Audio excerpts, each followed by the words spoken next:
everybody thinks it is. Can I get an amen from any multi-site? It's gotten so trendy in our culture that it's like, I have a vacation home. I have another campus. Like, it's just in vogue to have another campus. We've talked to some church planners in the last few weeks. They're like, so we're thinking about starting another campus. What do you think? Okay, tell us the vitals. How many people are coming currently? 200. How many people does your auditorium seat? 700. One service. We're going to start another campus. I'm like, dude, there is an easier way. Remember in Rocky 3 when Rocky's fighting Mr. T again and for the rematch? And he stands there and lets Mr. T beat the crap out of him until he gets tired and then he knocks him out. He won the fight, but there was probably a smarter way to do it. I feel like a lot of church planners are like, you start a new campus and you're like at 40% capacity. So Chunks has written a lot of good blog entries on this. Most of the good wisdom that I share comes from Chunks. He pretty much is like a fountain of wisdom for this church. He thinks of all the sermon series and everything like that. But the multi-site strategy was born out of necessity for us, and really out of all the churches that you probably look up to and emulate that are doing it way better than us too. Craig Rochelle ran out of space, had this crazy thing, got sick. His wife had a baby on a Saturday night, and they had to show back the video because he couldn't get anybody else ready to preach in time. It worked, and then multi-site. But it wasn't like, you know, okay, we're gonna, I mean, it's so easy. I read this thing by Warren Buffett called Innovators, Imitators, and Idiots.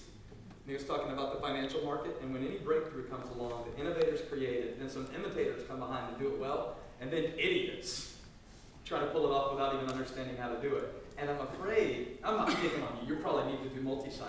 I'm just saying, I see some people out there who are like in the idiot category with this multi-site.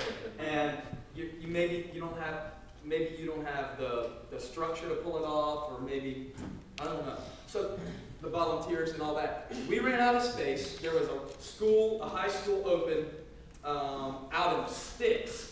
And we said, man, if we could open up some seats here, that would be great. And we got some money from the Baptist Convention. They did give us some money a little later on. And I gave us a lot of money, actually, for that second campus.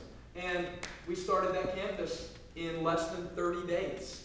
And we did it because we needed seats. And then that campus wasn't growing like we wanted. We moved it in. But it's very gross. It's very messy. It's very difficult. It's not sexy. It's not sleek. And it is a hard, hard, hard way to do church. It complicates your life. Preaching for video is hard. How many of you do multi-site in this room? You preach for video campuses? Your church uses that? I mean, you gotta. I was doing this thing this week. The crowd at 8:30, which is our broadcast service, gave Ted and Gail Haggard a standing up, but I knew the other crowds weren't going to give them a standing up. So I was like, oh, crap.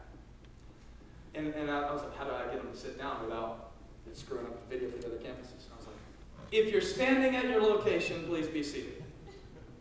And I was like, man, it was so much simpler when I had to think through all this. And then add to that the programming, the staffing, keeping the franchise, keeping the DNA, making sure, and we only had 3.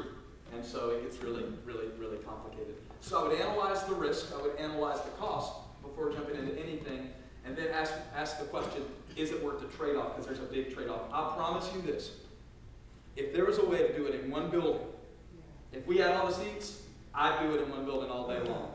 It's not for my ego that we have multiple campuses. I mean, I'd love to have them all packed in one room, but we frankly were forced into it, and now we're embracing it, even though I don't really like it. Because I love the interaction, man. I'm not, you know, like Craig Rochelle, he's like a machine. 32 minutes, just looks at the camera. I mean, it's awesome, but I'm not as good at this one. But I'm doing my best looking at the camera. Where are the 3 people that actually asked those questions? Could you throw your hands up?